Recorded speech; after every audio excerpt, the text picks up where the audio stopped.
হজরত ইব্রাহিম আলাইহিসসালামের সাথে এক ভিক্ষুকের ঘটনা।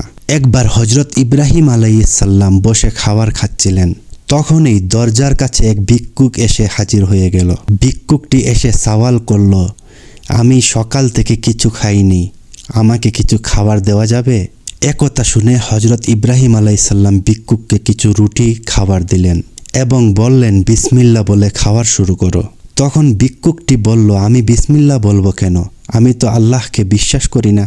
এই কথা শুনে হজরত ইব্রাহিম আলাইহিসসালাম ভিক্ষুকটির কাছ থেকে থালাটি কেড়ে নিলেন এবং বললেন, যাও, তুমি তো আল্লাহকে বিশ্বাস করো না, তোমাকে আমি খেতে দিব না। এই কথা শোনার পর ভিক্ষুকটি উঠে ঘর থেকে বের হয়ে গেল।